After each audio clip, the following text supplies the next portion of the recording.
Jai Hind friends, welcome to YouTube channel of Techno Institute of Technical Training Jamshedpur. Friends, आज हम हैं safety के classroom में और हमारे साथ है हमारे सेफ्टी का फैकल्टी शौकत सर। तो फ्रेंड्स, आज शौकत सर हम लोगों को बताएंगे टूल बॉक्स के बारे में, व्हाट इज टूल बॉक्स और उसके इस्तेमाल कैसे करते हैं। तो आइए फ्रेंड्स, जानते हैं शौकत सर से टूल बॉक्स क्या है और क्या है टूल बॉक्स का importance. Friends, over to Shaukat sir. Okay, thank you Vishi sir. आज हम लोग टूल बॉक्स के लिए इकट्ठे हुए हैं यहाँ पर और टूल बॉक्स आपको बताएंगे आज। तो टूल बॉक्स में बहुत टॉपिक्स होता है, जो बहुत तरह का टॉपिक्स है, और इसमें जो हम आज टॉपिक्स लेंगे वो कई तरह का टॉपिक्स है, जैसे कि उसमें कटिंग है ना, और आपका ग्राइंडिंग है और वेल्डिंग है, ठीक है ना। तो हम लोग जो है पहले वेल्डिंग के बारे में बात करते हैं। अब वेल्डिंग का जो मशीन है, मशीन का अर्थ सही से लगा है कि नहीं लगा है, अर्थ जो लगा है वो सही से लगा है कि नहीं लगा है। तो अर्थ को चेक करना है आपको कि अर्थ सही काम कर रहा है कि नहीं कर रहा है। वो अर्थ लेकर इसलिए लगाया जाता है कि कोई भी फॉल्ट करंट अगर वेल्डिंग करते वक्त, अगर वेल्डिंग करने के वक्त अगर फॉल्ट करंट आपके डिवाइस पर जाता है तो वो अर्थ उसको खींचकर अर्थ में ले जाता है। आपका डिवाइस में छूने से किसी भी तरह का कोई करंट आपको नहीं लगता, ठीक है ना। इसलिए आपको वो अर्थ लेके चेक किया जाता है। मशीन का सारा पॉइंट चेक कर लीजिए कि पॉइंट सब सही है कि नहीं है। जो मशीन में से अर्थिंग निकला है, जिस अर्थ से हम लोग वेल्ड करते हैं, वो अर्थ सही है कि नहीं है। उसका आइसोलेशन जो है इसका केबल का, वो केबल का आइसोलेशन सही है कि नहीं है, ये सब चीज चेक के लिए। जो वेल्डिंग कॉर्क है, वेल्डिंग कॉर्क का हैंडल बढ़िया चेक कीजिए कि उसका हैंडल का नीचे का जो ये है, जो उसका लोहा है, जो उसका हैंडल है, हैंडल के ऊपर ये प्लास्टिक कैन सही है कि नहीं है। खास करके देखिएगा, प्लास्टिक कैन हमेशा फटा रहता है और उसको वो लोग टेप से बंद किया रहता है। ऐसा नहीं होना चाहिए। प्लास्टिक कैन फ्रेश होना चाहिए, ऊपर का भी प्लास्टिक कैन फ्रेश होना चाहिए। अगर तो ये चेक कर लीजिए। नीचे जो है, जो वेल्डिंग कॉर्क में जहां पर हम लोग वेल्डिंग रॉड ऐसे फंसाते हैं, यहाँ पे नीचे में यहाँ पे एक वाशर लगा रहता है जिसको बोलते हैं स्टोन वाशर। ये स्टोन वाशर जो है सही से वो है लगा हुआ है कि नहीं है, किसी में नहीं रहता है। ये इसलिए दिया जाता है कि आप वेल्डिंग करते करते ये गल गया, कम हो गया, तो ये स्टोन वाशर यहाँ सटेगा तो घन मशीन जो है उसमें अर्थ नहीं आएगा, इसीलिए वो वहां पर दिया रहता है, ठीक है ना। और उसका जो ये है, जो वेस्ट है वेल्डिंग रॉड का, वो वेस्ट वेल्डिंग रॉड का कहीं जहां तहां इधर उधर ना फेंकें, उसको एक सही जगह में रखें, जिससे कि उससे भी बहुत बड़ा नुकसान होता है। क्या नुकसान होता है कि कहीं भी किसी के जूते में जा सकता है, गरम से जूता जल सकता है ना, बहुत तरह का उसमें प्रॉब्लम हो सकता है। तो उसमें स्लिप ट्रिप हो सकता है ना, गिर सकता है आदमी। तो वो उसको आप क्या कीजिए, उसको ध्यान से आप उसको एक जगह में कहीं पर कोई भी ऐसा 2-4 डब्बा रखिए जिसमें कि कहीं भी वेल्डिंग हो तो उसके वेस्टेज को उसमें रखा जाए, ठीक है ना। तो ये जो है वेल्डिंग करने के लिए आपको वेरिगेशन का सारा सिस्टम बता दिए, आपको पीपीस का सारा सिस्टम बता दिया। यही सारा सिस्टम है वेल्डिंग करने के लिए। किस चीज में वेल्डिंग कर रहे हैं, क्या है, आग कैसा होगा, वो ए क्लास है, बी क्लास है, सी क्लास है, कौन सा क्लास का आग है, उस क्लास के लिए उस क्लास के जैसा आप फायर एक्सटिंग्विशर वहां पर रखें, जिससे कि कभी इमरजेंसी हो। प्लस एक और चीज याद रखें कि कभी भी फायर एक्सटिंग्विशर रखें, इसके अलावा भी आप एक बकेट रखें जिसमें आप ये रखें कि बालू भी रखें, कि कभी अगर इमरजेंसी है, फायर एक्सटिंग्विशर लाने में टाइम है, तो कम से कम थोड़ा हम बालू से मार के भी उसको कंट्रोल कर सकते हैं। इसलिए आप देखे होंगे हर जगह पेट्रोल पंप पर भी बालू का बकेट रहता है फायर एक्सटिंग्विशर के अलावा। क्यों? वो जल्दी अटैक करता है, वो जल्दी उसको कंट्रोल करता है, ठीक है ना। तो इस तरह से हम लोग वेल्डिंग करते हैं। तो वेल्डिंग करने के लिए आपको इतना सारा चीज आपको ध्यान रखना है। अब जो है ग्राइंडिंग में भी यही सारा पीपीस तो सारा यही यूज होगा, लेकिन ग्राइंडिंग में एक चीज है कि फेस शील्ड भी चाहिए आपको, है ना। क्योंकि जब किसी चीज को ग्राइंड करते हैं आप, तो जिस लोहे को ग्राइंड करते हैं उस लोहे को वो छीलता है। प्लस आपका जो ये है व्हील, जिस व्हील से आप लोहे को छीलते हैं, वो व्हील का भी छिलका साथ में उस डस्ट के साथ उड़ता है। वो जो डस्ट उड़ता है उसमें दोनों चीज मिक्सअप रहता है, आयरन भी रहता है और स्टोन भी रहता है। तो ये बहुत डेंजरस है।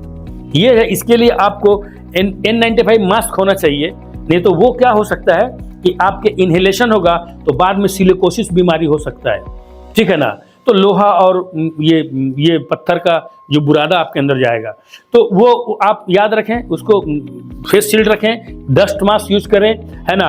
आपको ग्राइंडिंग करते हैं तो आपको एयर प्लग भी इस्तेमाल करना है, यहाँ पर थोड़ा अलग अलग चीज हो जाएगा, है ना। और जो आप ग्राइंडिंग मशीन है, ग्राइंडिंग मशीन का केबल सिस्टम आप देख लें, चेक कर लें कि केबल सिस्टम क्या है, ठीक है। केबल कटा फटा तो नहीं है, जला तो नहीं है ना। इस तरह से आप उसको देख लें और देखने के बाद क्या करें कि आप उसको तब जा करके उसको इस्तेमाल करें। उसका जो आप ये यूज करते हैं व्हील को सही तरीके से नॉक चेक करें। नॉक चेक बोले तो व्हील को लेने के बाद हम लोग क्या करते हैं, उसमें व्हील को किसी रॉड में ऐसे घुसाते हैं, रॉड में घुसा के किसी रॉड से हम उसको मार के देखते हैं इसका आवाज कैसा करता है, ठन करता है, ठक करता है या ढक करता है।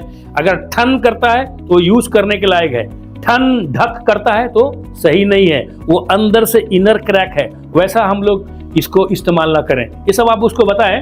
जो ग्राइंडर है, ग्राइंडिंग कभी भी करें तो 90 डिग्री में करें, उसका डिग्री चेंज ना करें। डिग्री चेंज करने से क्या होगा कि व्हील ऐसे होगा तो वो टूटने का डर है, और टूटेगा तो 9,000 से 18,000 आरपीएम में घूमता है, वो टूटेगा तो कितने जोर से आपको वार करेगा ये आप सोच लीजिए। इसीलिए आपको ग्राइंडिंग करने में आपको एप्रॉन्स भी बहुत जरूरत है, जो चमड़े का आता है और 3 जगह से बंधा होता है, ठीक है ना। तो ये जो है आप इसको इस्तेमाल करें ग्राइंडिंग करने के लिए, और पीपीई सब लोग अच्छे से यूज करें, और हाउसकीपिंग आप अपने जगह को वक्त पर करते रहें, जिससे कि आप जो है अच्छे से अपने एरिया में काम करें, स्लिप ट्रिप ना हो, और इन सारी प्रिकॉशन के साथ आप काम करें जिससे कि आपको काम करने में आसानी हो, हमारे कंपनी को किसी भी तरह कोई दिक्कत ना हो, और आपके घर वालों को भी आपसे कोई किसी तरह का परेशानी ना हो, क्योंकि आप अगर जब प्रॉब्लम में आते हैं तो आपका घर वाला को भी दिक्कत होगा। इसलिए इन सभी चीज़ों के साथ हम आज आपका टूल बॉक्स टॉपिक खत्म करते हैं और कहते हैं कि safety. Thank you Shaukat sir. Okay, आप इतना नॉलेज आपने प्रोवाइड किए हैं, और आपके नॉलेज से हमारा स्टूडेंट्स तो उपकृत होगा ही, और हम लोग का जो व्यूअर्स है उनका भी नॉलेज इंक्रीज भी होगा। सो फ्रेंड्स, अगर आपको ये वीडियो अच्छा लगा तो प्लीज इस वीडियो को लाइक करना मत भूलिएगा, और प्लीज अपने दोस्तों के साथ ये वीडियो जरूर शेयर कीजिए। अगर आप इस चैनल में नए हैं तो प्लीज चैनल को सब्सक्राइब कीजिए, और प्लीज बेल आइकॉन को भी प्रेस कर दीजिए। और अगर आपको बनना है एक कामयाब safety officer, so please screen में दिए हुए नंबर में फोन कीजिए। फ्रेंड्स, अगले दिन शौकत सर टूल बॉक्स का प्रैक्टिकल करवाएंगे अपने स्टूडेंट्स को, और हम लोग जल्द से जल्द वो वीडियो भी अपलोड करेंगे। So stay touch with us friends. जय हिंद।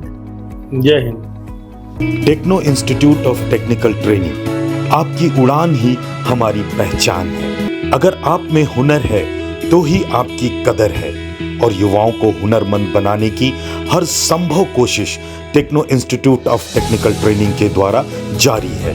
तो करिए अपने उज्जवल भविष्य की तैयारी Techno Institute of Technical Training के साथ। इस ट्रेनिंग इंस्टीट्यूट में बहुत सारे शॉर्ट टर्म सर्टिफाइड ट्रेनिंग कराए जाते हैं, जैसे कि PLC and SCADA programming, instrument engineer, instrument technician, electrical engineer, electrical technician, HVAC engineer, HVAC technician, BMS technician, BMS operator, CCTV technician, fire alarm technician, safety officer, NEBOSH, crane, excavator और JCB operator. ये सभी technical courses रोजगार के अवसर प्रदान करते हैं। Techno institute में 100% हैंड्स ऑन प्रैक्टिकल ट्रेनिंग कराई जाती है, और 100% प्लेसमेंट भी दिया जाता है। आज टेक्नो के छात्र देश विदेश के बहुत सारे कंपनी में कार्यरत है। Techno Institute of Technical Training government registered, ISO certified और अंतर्राष्ट्रीय मान्यता प्राप्त इंस्टीट्यूट है। हमारे यहाँ smart classroom, qualified faculty, theory and practical class, hostel की सभी सुविधा है, जिससे बच्चे अपने कैरियर की तैयारी शानदार तरीके से करते हैं। हम उचित काउंसलिंग के जरिए युवाओं को मोटिवेट भी करते हैं। तो देर किस बात की, ज्वाइन करें। हमारा पता Techno Institute of Technical Training, Mango, Jamshedpur, Jharkhand.